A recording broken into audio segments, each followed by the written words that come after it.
Dumas prepares to reveal himself to his guests, and Audra takes Kyle by surprise. At Dumas' estate, it's evening, and Phyllis is relieved to run into Nick in the maze and throws her arms around him. She's glad she ran into him instead of anyone else involved. Nick welcomes her to the most exclusive, extravagant, and bizarre party in the world. Sitting, Phyllis learns from Nick that Dumas won't be putting in an appearance until tomorrow. Everyone's getting a little antsy, but no one worse than his dad. Phyllis asks if he lost Sharon behind a hedge. Nick shrugs, she's around here somewhere. He congratulates Phyllis on landing an invitation to the party and asks how she'll sway Dumas. She's there to acquire her own luxury train and chateau. Kyle samples Audra's product.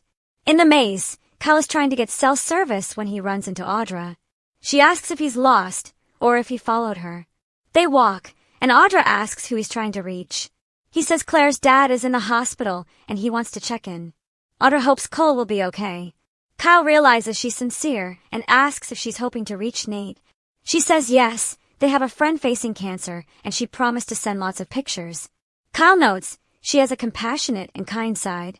Audra turns the conversation back to their perfume battle. He asks her to show him a sample of her product.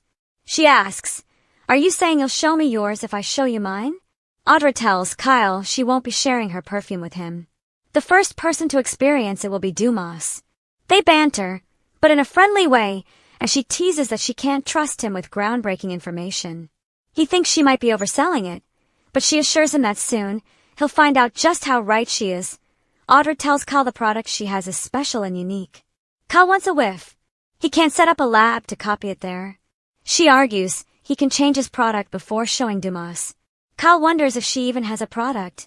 She reminds him this was her idea and pulls out a perfume bottle. He says anything could be in that bottle.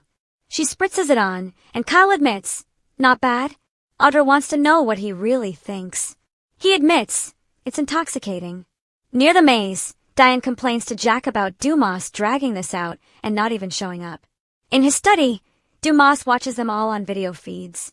Diane and Jack talk about Victor and Nikki retreating to their private sleeping car. Jack doesn't think this bodes well for the rest of their stay. Diane will admit it's a lot. She suggests they shift their perspective and admire their surroundings. The food was delicious. Diane admits the maze and sleeping in train cars is odd, but nothing totally unpleasant. Jack grunts, except the mustache's presence. She suggests they focus on each other. It's their honeymoon after all. Jack decides she's right and thank her for tuning his mood around. They kiss. Abby's delay. On the train, Damien, Devin and Lily talk about being the last ones in and mention a plane delay. Damien knew Dumas was a bit extra, but not to this extent. Devin marvels about him having a train with private sleeping cars for all the guests. Damien knew he had money, but he never pictured anything like this. They go on about Dumas keeping them in suspense, and talk about wanting to discover his motives. Damien thinks it's best to be patient, and a little on guard too. Lily's felt unsettled since the minute she stepped onto the train. Devin points out no one knows what to expect. Damien hopes they'll have answers soon. The train stops and Carter appears. Welcome! He introduces himself, and Damien tells him he used to work for his boss. Carter knows who he is. He knows who they all are. Tightly, Carter asks about Abby, who is supposed to be with them. Devin explains she'll be flying in on a later flight. Their son got sick. Carter tells them Dumas is detained as well and will arrive tomorrow. The other guests have arrived and will be enjoying cocktails shortly. He urges them to get changed, and he'll escort them to the gardens so they can find their way. Lily laughs. What is it, a maze? Carter says they'll see and leads them to their rooms. Sharon gets an eyeful. Still in the maze, Phyllis asks what Nick thinks of his whole situation. Phyllis realizes it's like a human board game. Starting to panic, she says they're being played with. Nick soothes that she's not in the clinic and isn't being controlled. She says they're being controlled by a rich guy, but it's not Martin Laurent. Nick reassures her and asks if she'll stick around. She thanks him for his calming influence.